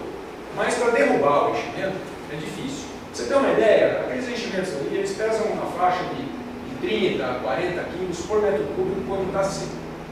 A hora que passa a água, que retém a água, ele vai com uns 80 quilos, mais ou menos. Né? Que a retenção da água aumenta esse peso aí. Nós já chegamos a desmontar a torre aí, com enchimento contaminado, que ele estava pesando 250 quilos, que era um bloco de material orgânico. Tá? Então, o material sólido, ele incrusta, mas demora muito para aumentar esse peso a ponto de cair. Obviamente que ele vai derrubar a performance, mas para cair, não. Agora, a alga, o micro-organismo, é que é o grande problema. Então, se você tem uma água que você não controla, não faz um controle biológico e tudo mais, e você tem uma fonte de água contaminada, você vai acabar tendo, e até em determinados processos, como você pega, por exemplo, uma fábrica de açúcar, né? Onde você tem muita contaminação com o próprio açúcar, aquilo é fonte de alimento. E a condicionamento, os bichinhos nada de braçada, né? Tem alimento, tem temperatura gostosa, tem bastante ar, pô, ali é o ambiente ideal os bichinhos vivem, né? Então o que acontece? As bactérias, elas vão grudando lá no enchimento, só que demora para acontecer isso, né? Até ela conseguir grudar ali, porque o plástico é liso e tal, então você tem ao longo do tempo, o enchimento está limpo e tal, demora para elas ir grudando lá, de repente a hora que começa a grudar, ela tem um excremento que parece uma cola. E esse excremento vai virando aquela borra, parece uma geleia. Aí, cara, o negócio faz assim, ó. Contamina tudo. Depois dá uma estabilizada. E aí o negócio vem abaixo. Né? Aí o que acontece? Essa gosma que está lá dentro é que vai começar violentamente a segurar todo o material sólido que está na água. Porque aquilo é uma cola. Então vai grudando. E aí vira esse negócio. Aí o que acontece? Muitas vezes o cara fala, caiu no enchimento aqui, mas o enchimento está limpo. Mas o que o cara fez? O cara parou a torre lá, pegou aquele enchimento, botou lá fora, e a mesma coisa do camarada que um dia teve uma galinha na mão viva e depois ele achou uma galinha morta, né? Ou uma pomba viva e uma pomba morta. A pomba morta não pesa nada, ela é levinha, parece pena. Né? Por quê? Porque o organismo quanto? 80%, 90% é água? Quantos por cento de água? 70% é água, é líquido, né? Então, aquilo ali é organismo. A hora que o cara volta lá no sol, seca, vira poeira. O cara fala, está limpo, pô, por que caiu? Agora não entende o que estava acontecendo lá atrás. Né? Então, esse é um mecanismo que acontece aí nos enchimentos. Então, a questão de lavar é já uma solução corretiva. O ideal é você prevenir, tratar a água, né? Mesmo porque lavar custa caro e tudo mais. Então, o negócio é prevenir. Não sei se respondi a tua assim. Bom, agora aqui os eliminadores de gotas, né? Então você tem os eliminadores tipo onda. Aqui não sei, a foto está um pouco escura aí na projeção aqui. Os eliminadores de lâminas injetadas, tipo celular. Então você tem uma onda comum, outra onda comum e no meio dessa onda um zigue-zague. Então ele vira uma célulazinha. A vantagem dos eliminadores celulares, como esses aqui que são eliminadores de plástico termoformado, é que a hora que a água entra, a gotinha entra num buraquinho desse, ele tem que bater em algum lugar e voltar. Nesses de lâmina, ele ainda tem a possibilidade de repente correr para um lado e tal e acabar escapando. Então como é que funciona o eliminador? A gotinha vem ali no fluxo de ar, a hora que faz a curva, a massa dela é maior, ela bate na lâmina, junta com outra que está ali e cai. Né? E a eficiência dos eliminadores de gota hoje são muito altas. Esses eliminadores celulares aqui tem 99,99% na retenção das gotas. Né? Então a perda de água por arraste hoje nas torres, a menos que tenha algum problema físico lá, é extremamente baixo. Né? Mas até por efeito de curiosidade, os eliminadores, eles têm, se você tiver aqui perda de água e aqui você tiver velocidade do ar, é uma curva assim, ó. Ou seja, em baixa velocidade, a perda é alta. Por quê? Porque a gotinha vem, o ar está passando tão devagarzinho que ela vai junto, né? E vai lá para cima. A velocidade começa a aumentar, ela bate na lâmina e cai para trás. Se a velocidade aumenta muito, ela vai lá para aquele lado da curva. Por quê? Porque ela bate e acaba indo embora também, o ar acaba levando. Então essa é uma característica dos eliminadores, ele tem uma faixa ideal de trabalho. Né? Você não pode pôr nem velocidade alta demais, nem baixa demais, porque às vezes a velocidade baixa também é prejudicial. Outro componente da torre são as hélices. Então a gente tem aqui uma hélice com um cubo de aço carbono e as bases de alumínio extrudado. que tem uma série de vantagens por ser um processo todo mecanizado, de extrusão das pás e tudo, que faz com que você tenha as pás praticamente uma no mesmo peso da outra, e facilidade de balanceamento, etc. As pás de fibra de vidro, né, que são feitas todas manualmente, aí o dia que o Corinthians perde, as pás ficam mal feitas, o dia que o Corinthians ganha, as pás ficam bonitinhas, então é mais difícil você balancear e tudo mais. A gente fabrica essas hélices aqui até 10 metros, aqui tem uma pichotinha, tá vendo? Aqui do lado uma pichotinha, aqui já uma grande, mas a maior que a gente faz aqui é 10 metros. Aqui tem uma outra de alumínio sendo montada, e aqui é o perfil de alumínio. Né? Então você vê espessura sempre constante ao longo de toda a pá, porque isso é um processo todo mecanizado. Extruda isso aí, corta no tamanho que você quer, põe o punho de um lado, tampa o outro lado, está feita a pá. Okay? E aqui, para terminar, uma foto de uma instalação nossa. Essa torre tem 130, 140 metros quadrados, mais ou menos. Essa aqui é um pouquinho menor, deve ter uns 100 metros quadrados. E essas torres são aquelas que eu falei no início, que a gente começou a Vetor como fabricante de torre. Em 98, a maior torre tinha 60 metros quadrados. Hoje, essa linha de torres aqui chega a 210 metros quadrados, que é o que vende no Brasil hoje, né? Esse tipo de torre. Essa é uma torre tipo da Crossflow. A estrutura dessa torre hoje é fibra de vidro cortrudado. Falei pra caramba, não lembro guardado. Então a gente faz as counterflow, faz as crossflow. A nossa menor torre tem 60 por 60 centímetros, com um ventiladorzinho de 400 milímetros de diâmetro, um motorzinho de um quarto de HP. E essas torres podem chegar a ter até motores de 250, 300 cavalos, com hélices de 10, 12 metros de diâmetro. Se evita hoje de fazer torres tão monstruosas, né? Às vezes é melhor você ter uma bateria com mais células, né? Até porque você tem uma flexibilidade muito maior de operação com mais células, né? Então a tendência é você ter os tamanhos aí para indústrias de grande porte aí, nessa faixa de 80 metros quadrados até as maiores de 200, 210 metros quadrados. Aqui no Brasil a gente não tem tantas indústrias, né? O Brasil é um país que, se for comparar com os Estados Unidos, o mercado brasileiro acho que é 5% do mercado americano de torres familiar. Então, quando você tem unidades, as maiores torres do Brasil aqui são 30 mil metros mundial por hora. Nos Estados Unidos você tem torre 80, né? Então aí você parte para fazer as crossflow, né? Ninguém perguntou, mas talvez tivesse tido a curiosidade. Quando usar counterflow, quando usar crossflow? A crossflow ela só começa a ser interessante quando você tem vazões extremamente grandes, né?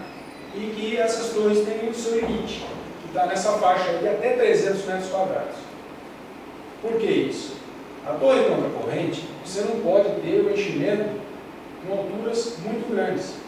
Nos enchimentos tipo filme, isso é limitado aí 2 metros, 2,40 metros de altura, 2,5 metros. Nos enchimentos tipo splash, você pode ir até 3 metros, 3,5 metros de altura. Daí para cima você não pode ir mais. Então você tem que crescer na área. Tá? E a área, ela limita pelo ventilador. Os maiores ventiladores hoje, comercialmente fabricados, têm 14 metros de diâmetro. Então, mesmo que você conseguisse fazer uma torre de 1000 metros quadrados com um ventilador desse, né, você fica com uma torre totalmente desproporcional.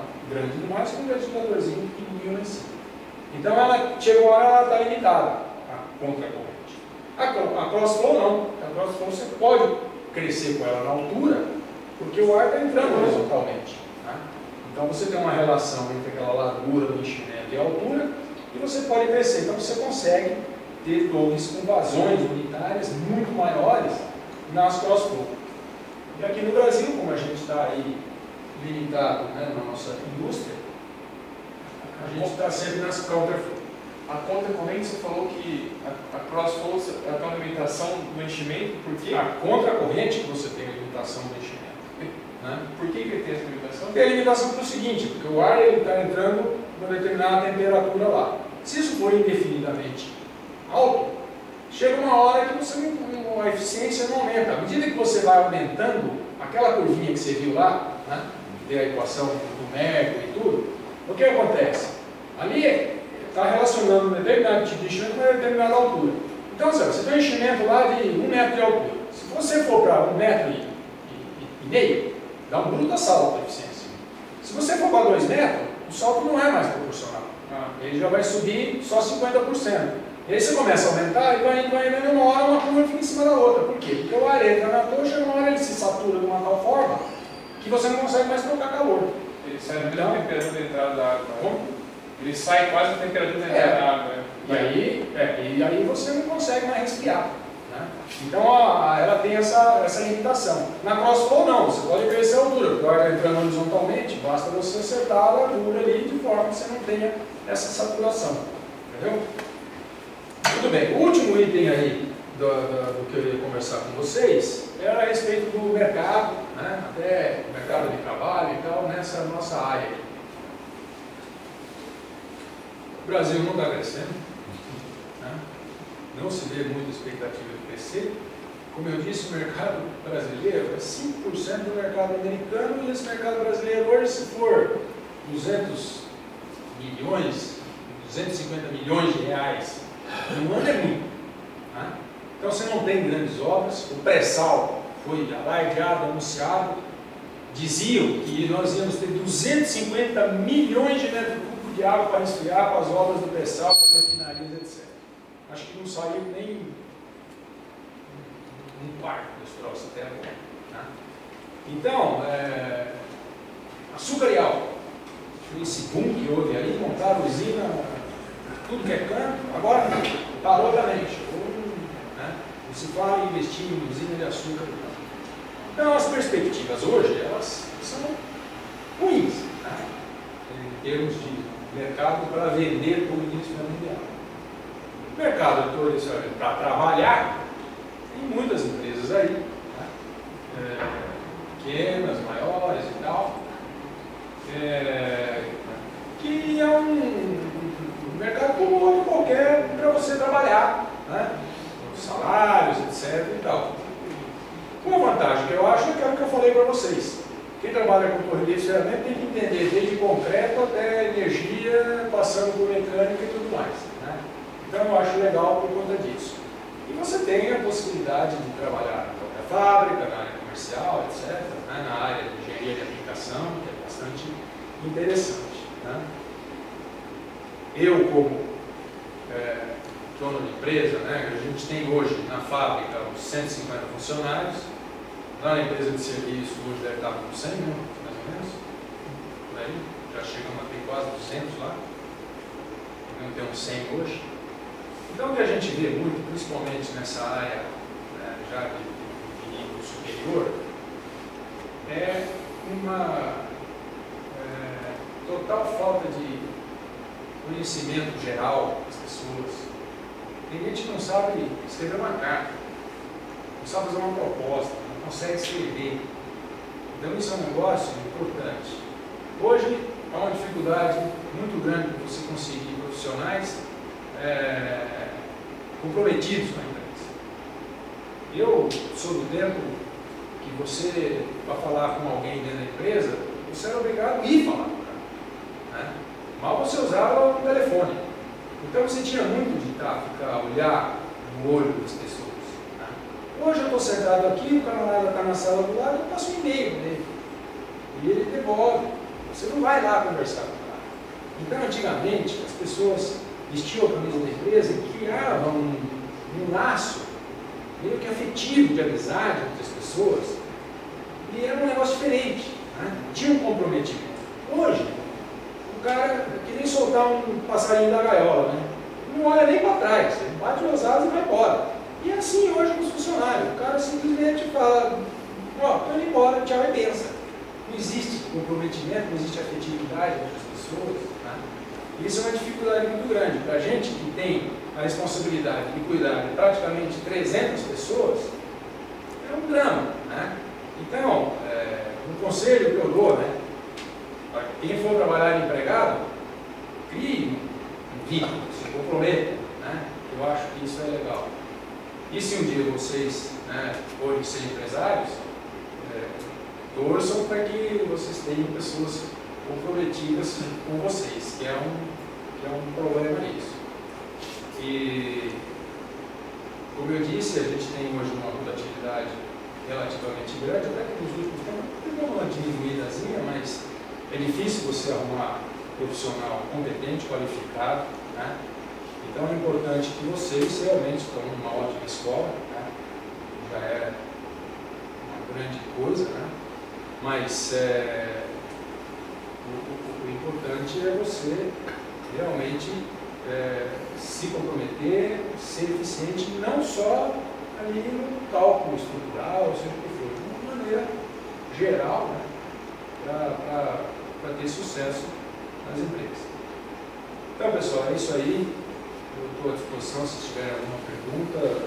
Tem meia horinha aí, já acabou, não sei.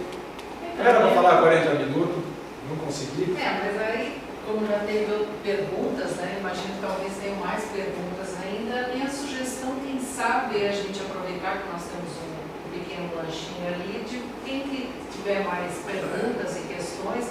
A não ser que alguém tenha alguma questão importante agora, queira aproveitar para fazer. Vai lá.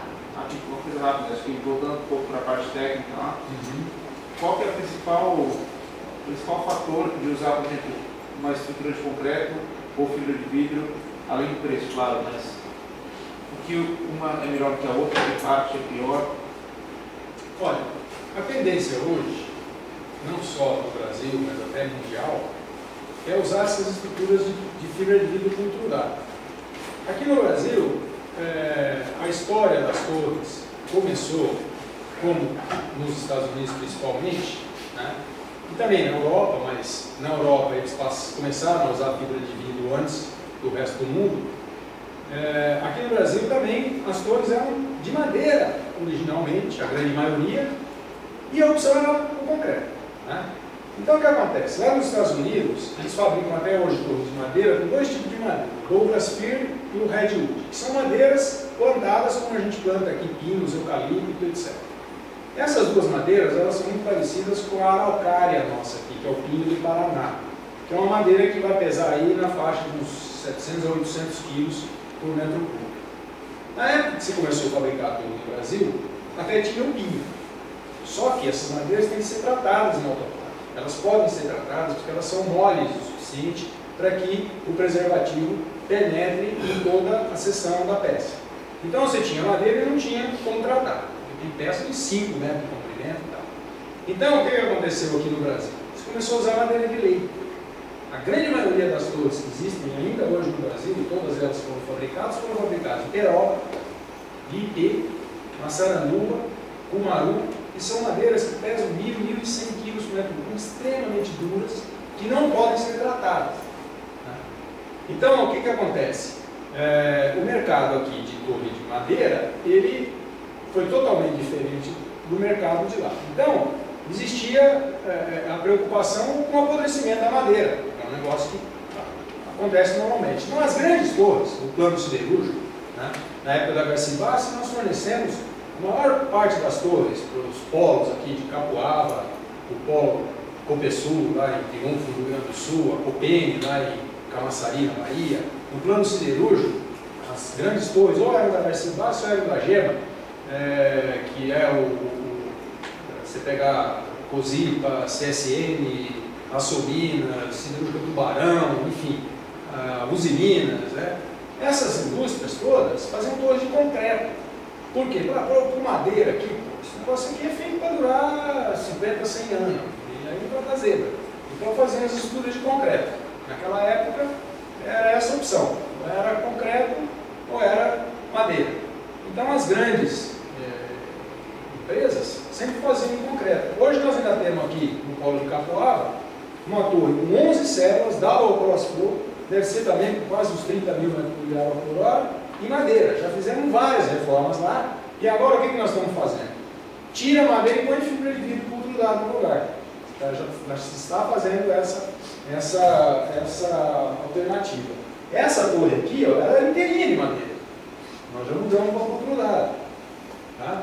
Então, hoje, dificilmente você vai fazer uma torre de concreto. Dificilmente.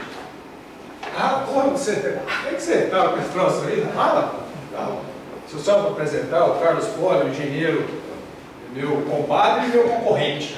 Né? Nós trabalhamos juntos muitos anos aqui na Garcia e Bassi. Né?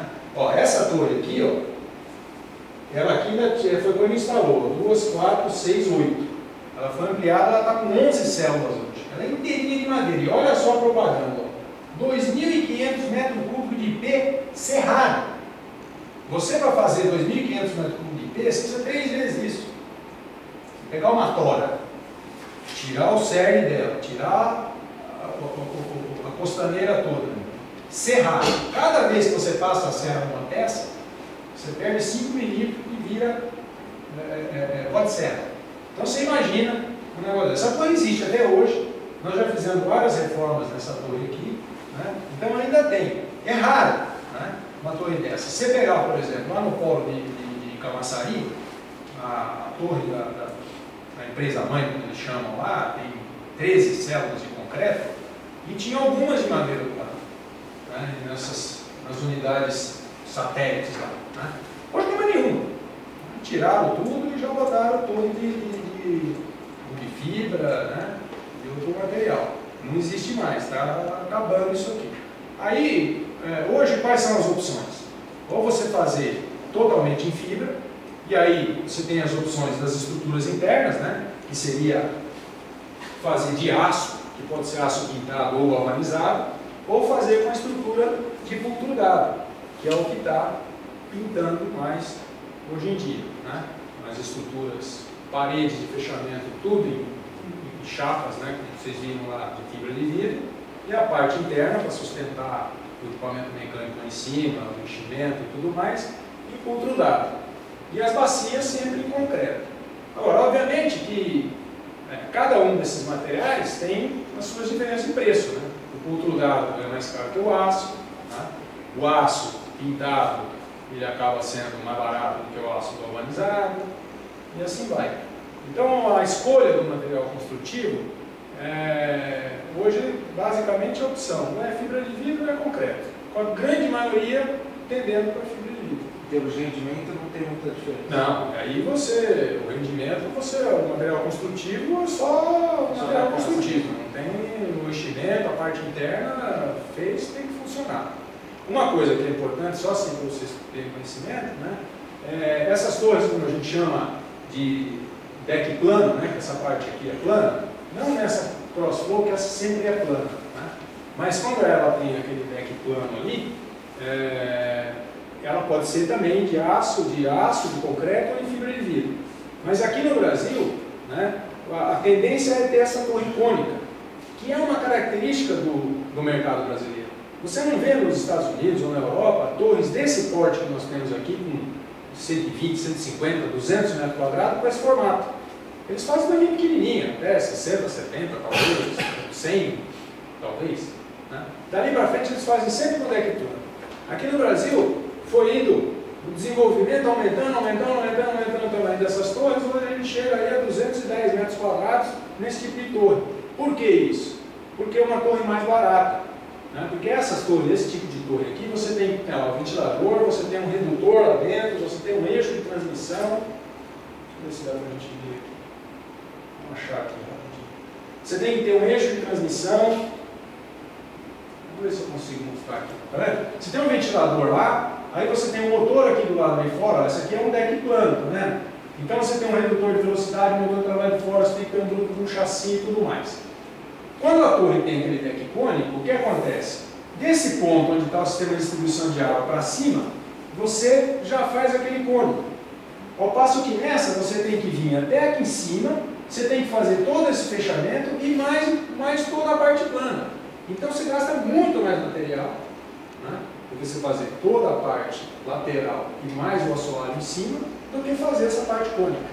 Além do que, o equipamento mecânico, quando você tem essa torre cônica, é um equipamento mecânico que vai por cima com um módulo redutor de eixo paralelo, engrenagem cilíndrica, que é muito mais barato do que um redutor angular, com engrenagem cônica e tudo mais. Então, por isso que aqui no Brasil é um mercado totalmente diferente do mercado do resto do mundo. Tanto que algumas empresas estrangeiras que vieram para o Brasil atingiram os mercados de torres maiores, né, que são essas com deck plano. Nesse mercado que a gente atua aqui, que são as torres de deck cônico, eles não conseguem entrar. Então, uma torre que depende de ter um monte de molde, etc. e tudo mais. Então, além dessa questão de material, para escolher, você tem a possibilidade de escolher o tipo da torre. Tá? A aerodinâmica é um pouco pior também que essa torre. Aqui, óbvio que você tem que dimensionar essas alturas e tal corretamente, né? Mas óbvio que se você tem a torre já com deck cônico, facilita o fluxo ser direcionado para o ventilador. Tá? Apesar do cilindro ali, ele ter uma boca cônica também, né? Uma boca de cima. Então a pergunta pode ser um pouco meio idiota. Já teve algum caso de incêndio numa torre de certificamento em operação do recheio? Muitas.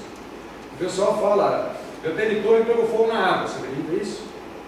Teve um caso na refinaria de Manguinhos, que a água estava contaminada lá, com gasolina, dentro do carboneto, sei lá o quê, e a torre tinha uma bacia debaixo dela e na lateral tinha o que a gente chama de poço quente. Normalmente a água sai da bacia de água fria, succionada pelas bombas, vai no processo e já volta para cima da torre. No passado, o pessoal inventava de fazer poço quente e poço frio. Então tinha uma bacia de água fria, bombeava para o processo, voltava, caía naquele poço quente, água quente, e dali bombeava para cima da torre. Não sei por que faziam isso. Aí a água que veio no processo, que estava no tal poço quente, que era do lado da torre, foi um camarada soldar um tubo e tinha gasolina na água. Aquele troço pegou fogo, aí o ventilador puxou aquelas labaredas lá para dentro e incendiou a torre. Foi o típico pegou fogo na caixa d'água. Né? Agora, as torres de fibra de vidro pega fogo direto aí, direto. Um monte aí. Você tem a opção de fazer as torres com material todo auto-extinguível. Né? Então você tem que usar resina auto-extinguível, você tem que usar a parte interna, o PVC já é auto-extinguível por natureza, né? Então isso não pega fogo, mas tem muito incêndio. A torre de fibra, ela tinha essa pecha inclusive no início. A Garcia e Bassi, você viu lá naquela cronologia. A Alpina lançou as torres de fibra dela, e a Garcia e Bassi foi lançar quase 8, 9 anos depois. Por quê? Porque a Garcia e Bassi, justo quando a Alpina lançou as torres de fibra, a gente tinha acabado de comprar uma serraria lá em Presidente Epitácio. Nós só fazíamos 99% da coisa de madeira. Tinha acabado de comprar uma serraria. O Carlos Poli, né, que trabalhou comigo lá na Garcia e Bassi, ele foi contratado para fazer, sabe o quê? Cálculo estrutural de torre de madeira para tentar diminuir as bitolas. Né? Por quê? Porque os projetos aqui eles eram feitos com a tecnologia americana, porque ele tinha licença dos caras. Então você tinha uma coluna lá, por exemplo, que era 9x9, que era feita com uma madeira de pinho. Pô, por que eu vou usar o IP, que tem 10 vezes mais a resistência mecânica, do 9x9? Vamos tentar usar 7x7 ou 5x5. Eles têm fator sísmico lá também, tem terremoto. Exatamente. Vamos ter aqui. Então o Poli, ele saiu da faculdade, foi contratado lá pela empresa na época, foi quando a gente se conheceu. Não foi, Poli, isso? 78. Né? Para fazer isso, cálculo estrutural, para tentar diminuir essas bitolas, né? Dessas madeiras. E por que eu estava falando disso? Pegar fogo, assim. Porque você entrou na serraria. Então, aí o que acontece? A Garcia Bassi tinha acabado de comprar uma serraria para fazer torre de madeira e os caras lançando torre de fibra. Então o que a gente mais dizia na hora de vender o equipamento? Não, pô, não pôs troço para pegar fogo. Então foi um argumento que se usou naquela época contra o concorrente. Pô, esse troço pega fogo, isso aí você vê, a torre de madeira não pega fogo. Né? Porque está encharcada de água, a madeira absorver a água, etc. E tal. Esse foi o argumento de vendas durante muito tempo, mas chegou uma hora que não teve jeito. Né? Mesmo porque já começou a faltar madeira. Para você ter uma ideia, eu tinha uma serraria lá em Presidente Epitácio, tinha madeira ali na região, no Grosso, no Paraná ali e tal. Acabou a madeira lá. Nós começamos a trazer madeira do Paraguai, aí, porra, isso vinha debaixo do pano, tal, e no fim não tinha lá como trazer madeira de lá. Essa serraria foi vendida e foi comprada uma serraria Imperatriz do Maranhão para fabricar torre de madeira. A madeira vinha do Maranhão aqui, serradinha, bonitinha, furadinha, para você botar os parafusos e tudo mais. Mas chegou uma hora de jeito. A gente teve que partir para as torres de fibra, em 78, que a gente lançou a primeira linha de torre de fibra. Né? É isso aí. Mais alguma pergunta? Mais a última. Pode perguntar à vontade. Eu trabalho em empresa de seguro, né? Então a gente faz cobertura de sinistros, grandes empreendimentos e tal. Inclusive já um incêndio recente. O que pode ser feito numa torre de esfriamento para você evitar, nesse caso, um incêndio? Tem algumas coisas para fazer. Você não trabalha na Global FM, não, por acaso? A gente trabalha na parte de construção, não de operação. Tá. O que acontece é o seguinte, nos Estados Unidos já está havendo uma certificação das torres de fibra de vidro alto-estilível, porque lá o rigor com relação a essa questão de incêndio é brutal, né? Então, tem a Global FM que certifica a torre de esfriamento como alto-estilível, só que você tem que fabricar uma torre alto-estilível de tamanho natural e os caras vão botar fogo no troço. Né? Então, imagina o investimento só para você certificar que a tua torre não pega fogo. Então, o que acontece? Aqui no Brasil, quando tem uma empresa que a seguradora é a Global FM, não adianta, você pode fazer o que você quiser. Ela vai exigir que você coloque lá um sistema de sprinklers. Né? Então, as torres de esfriamento, elas podem ser auto-extinguíveis, ou seja, a resina, quando você põe fogo, ela pega fogo. Você retira a chama, ela apaga. E eu, particularmente, já vi torre auto-extinguível pegar fogo também. Porque aí é aquela história, quem nasceu primeiro, o ovo ou a galinha? Né? Depois que o negócio se incendiou, quem que é a chama, quem não é a chama, quem é o fogo. Né? Então, eu já vi torre auto-extinguível pegar fogo também. Mas aí você tem que pôr um sistema de sprinkler, que nem esse que tem em casa. Aqui tem sprinkler? Não tem, né? Manja aquele sistema que você vem em ferro e tal, você faz uma rede lá dentro, enche de biquinho lá, e aí você tem dois tipos de sistemas. Né? Tem o sistema chamado dilúvio, onde você tem duas redes. Uma rede detectora que fica com ar comprimido e o biquinho tem a ampolinha. Se você esquentar aquele e quebrar um daquele e vazar água, ela vai acionar uma bomba e vai encher a outra rede e vai molhar tudo. E tem o outro que é chamado cano seco, como eles chamam, que é só sai água no biquinho que estourou. Se tiver um fogo aqui, estoura aquele biquinho e molha ali. Esses dois sistemas, que é um negócio chato pra cacete, voltar dentro das torres, mas tem várias aí que tem esse sistema. E aí a seguradora já tem lá, os prêmios são diferentes e tudo mais. Mais alguma outra coisa assim, sabe? Na época de construção, na verdade? Não, pode ser até operação. Algum recheio diferente? Não, os recheios auto-extinguíveis, o que é auto-extinguível por natureza é o PVC, né, por causa do cloro. O PVC, você pegar, se puser fogo nisso aqui, vai incendiar. Se for PVC, tira a chama e apaga, por natureza. Agora, os outros materiais, você tem que aditivar isso. Você pega o polipropileno, né, que é muito usado no tubo. Ele pode ser aditivado para se tornar auto-extinguível. Né? Então, tem os materiais, e aí é cuidado operacional. Tem que ter cuidado para não fazer besteira lá. E normalmente é o cara que vai lá com solda, põe fogo nas coisas. Beleza? Queria agradecer o Paulo. Muito obrigada. Não, assim, foi muito legal que teve essas várias histórias que ele contou sobre mesclar, né, essas qualidades técnicas, atender várias dúvidas ali, que eu espero, né, se vocês quiserem, podem continuar um pouquinho mais. E entregar um certificado para você, em nome do nosso presidente, da Malmata. Eles precisavam sair mais cedo.